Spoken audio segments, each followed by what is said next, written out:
everyone, and welcome to my review for Leviticus, which released on June 19th, 2026.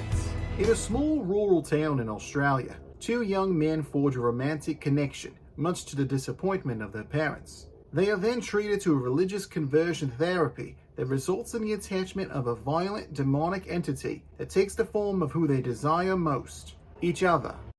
Rated R.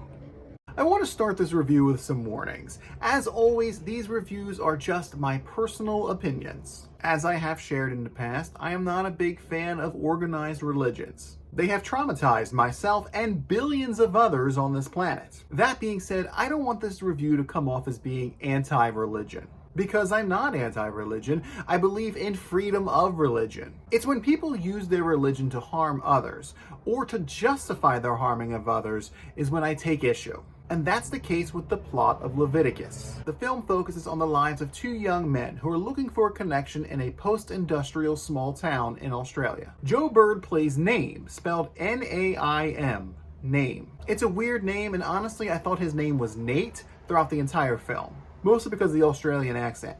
Nate. Bird does a good job at playing the more meek Naim. I found them endearing. Stacey Clausen plays Ryan, the other half of our couple.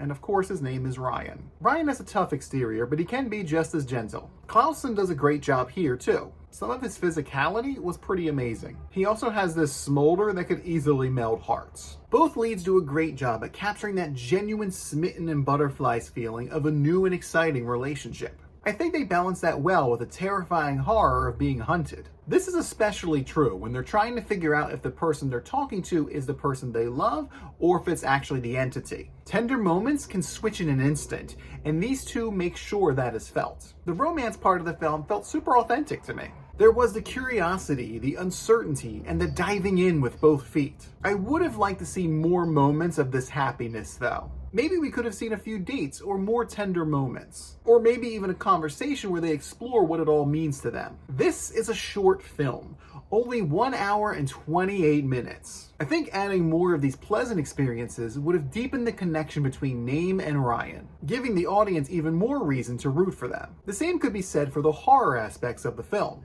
I wanted more, or at least more variety. The main source of scares comes from the boys interacting with each other, trying to figure out if they are real or if they are the entity. I think this was done really well, and I was wrong plenty of times. The entity is a perfect copy of the person you love the most. And unlike in other horror films, this copy will interact and talk to you. It'll caress your face, give you a gentle kiss, and then throw you across the room. This mirrors the experiences of a young love, especially a queer one. Giving yourself to another person is scary. Exploring who you are is too. The entity represents the manifestation of that fear. I understand that this demonic force is constant, and that the characters always have to question whether the other one is real. I would have liked to see this happen in some different situations. Maybe in more public spaces like a store or in a school. I know that the entity usually only appears to characters when they are alone, but maybe they could be alone in an aisle of a grocery store and have that same experience. This way we can see how other people are reacting to this type of terror. People like Naim's mom, Arlene,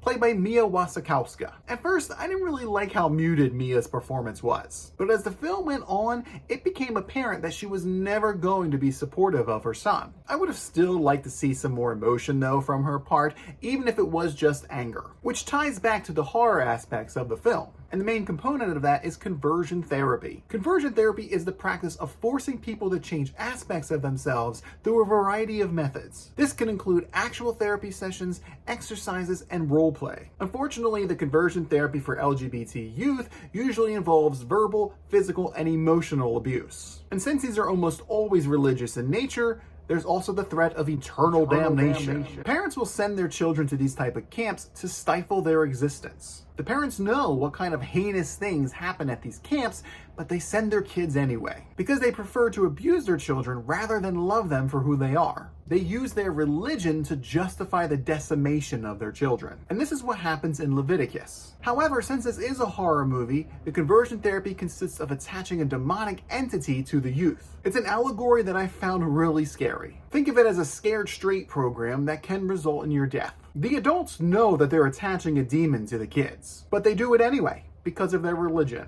They would rather have a dead child than a gay one. Let me say that again. They would rather have their child brutally murdered by a demon rather than love them. It's that kind of religious psychosis that is petrifying. Even the film's title, Leviticus, refers to the Bible, especially the verses that people use to justify their hatred of the LGBT community. Though they ignore the evidence that those verses originally derided the act of pedophilia and not homosexuality, and the fact that those verses were changed to justify the church's tastes. The other aspects of horror that will be familiar to the community is the lack of adult support. While that is a very common horror trope, it felt especially powerful here. As a gay man, I explicitly remember the lack of social support while growing up. It's not uncommon for LGBT youth to have no adults to reach out to. No teachers, guidance counselors, police, parents, no one. This isolation often makes people feel so alone that they want to end their own existence. It's a path that many of us know very well. In the film, Name and Ryan are left to fend for themselves. They struggle to understand how to combat this entity. You guys know how much I love lore and how often I want more of it. Leviticus is no different. While there is just enough background to make sense,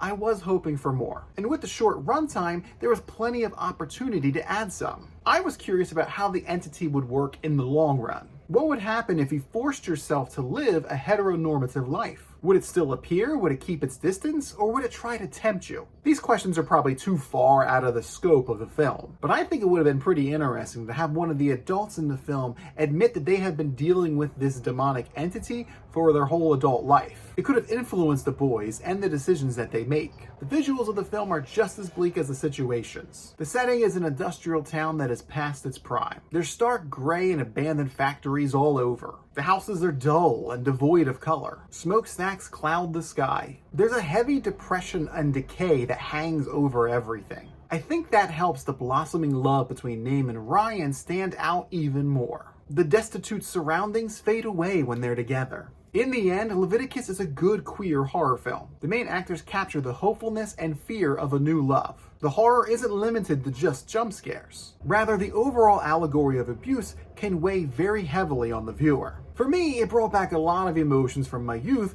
not all of them happy ones. But that's what a good narrative does. I was disappointed with the shortness of the film, though. It could have easily been 15 to 30 minutes longer without overstaying its welcome. And it's for these reasons I am giving the new romance horror film Leviticus the hard-hitting score of 7.5 out of 10.